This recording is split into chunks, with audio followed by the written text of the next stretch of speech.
តបអរគុណមេទូចបញ្យល់ពីរបៀបតភ្លើងកង្កាក់បងប្អូនតអំពូលឬក៏តខ្សែមេវាស្រួលទេបងប្អូនយើងអត់មានកង្កាក់ញញ៉ៃតែបងប្អូនខ្លះក៏អត់តចេះតកង្កាក់អញ្ចឹងណាអ្នកចេះក៏ច្រើនអ្នកមិនចេះតិចទេបងប្អូនតែមេទូចប្រាប់តែអ្នកអត់ចេះទេបងប្អូនដើម្បីថាឲ្យសល់លុយកាក់ពីការខូចបន្តិចបន្តួចហៅគេដូរព្រីមួយហៅគេដែរអញ្ចឹងណាហើយព្រីមួយហ្នឹងគេយកប៉ុន្មានទេបងប្អូនពី$5ទៅ$10ព្រីមួយអញ្ចឹងណាហើយឥឡូវ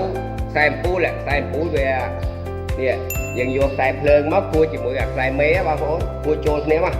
គួចចូលគ្នាតែម្ខាងខ្សែខៀវវាថាមកខ្សែម៉ាស់ហើយយើងកាត់នេះអាខ្សែខ្លីនេះបើយើងអំពូលមួយកាត់មួយបងប្អូនអំពូលមួយកាត់មួយបើអំពូលពីរកាត់ពីរនេះគ្មានទុយ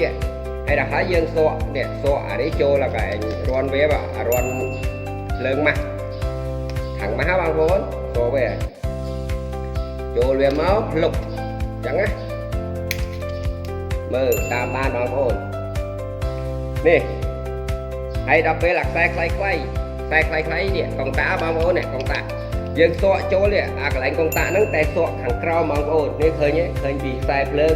នេះមកកន្លែងកង្តាបងប្អូននេះខ្សែខ្លីអាហ្នឹងខ្សែខ្លីមួយទៀតសក់ចូលចាំដូចគ្នាព្រោះយើងពូលពីរសក់ចូលខាងក្រោមដូចគ្នាបងប្អូនកង្តាដូចគ្នាសក់ចូលខាងក្រោមយើងមួលវាមកមួលវាចាំមើលអស់គ្នាយើងមួលវាឲ្យជាប់ល្អបងប្អូននេះហើយអានេះខ្សែអំពូលបងប្អូនខ្សែអំពូលយើងមួលជាប់ជាមួយខ្សែភ្លើងមួយចំហៀងហើយតាមបានឲ្យតាន់ខ្សែអំពូលមួយចំហៀងយើងអាក្រហមហ្នឹងយើងគួចជាមួយខ្សែមេក្រហមដូចគ្នាយើងដាក់មួយចំហៀងហើយឃើញទេបងប្អូនបាញ់ព្រីដាក់មួយចំហៀងហើយដល់ពេលអាខ្សែអំពូលខ្សែមួយចំហៀងទៀតហើយយើងកាត់ខ្លីគួចជាមួយនេះគួចជាមួយខ្សែម៉ាស់ហើយយើងដាក់ចូលកង្កាក់តែរាន់ពីរហ្នឹងយើងដាក់ក្រោមហើយនេះសល់ខ្សែអំពូលបងប្អូនសល់ខ្សែអំពូលយើងដាក់ខាងលើចេះនេះឃើញទេដាក់ខាងលើអញ្ចឹងបងប្អូននេះឃើញទេហើយសល់មួយទៀតនេះអំពូលមួយទៀតដែរអំពូលមួយទៀតយើងដាក់ខាងលើអញ្ចឹងដូចគ្នាមកអត់មានបាយបងប្អូនស្រួល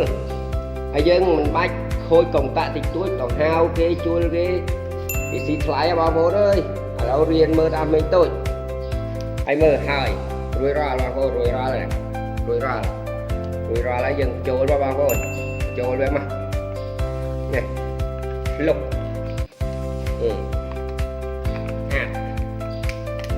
ចឹងឲ្យវាបបាយបងប្អូនហើយបើចូលចិត្តមេតូចជួយតាមដានមេតូចទាំងshareមេតូចទាំងអស់គ្នាបងប្អូនអរគុណច្រើនតើបងប្អូនយល់យ៉ាងណាដែរក្រោយពីមើលវីដេអូនេះចប់នេះតើការតបែបនេះត្រឹមត្រូវតាមស្តង់ដារអគ្គិសនីដែរឬទេ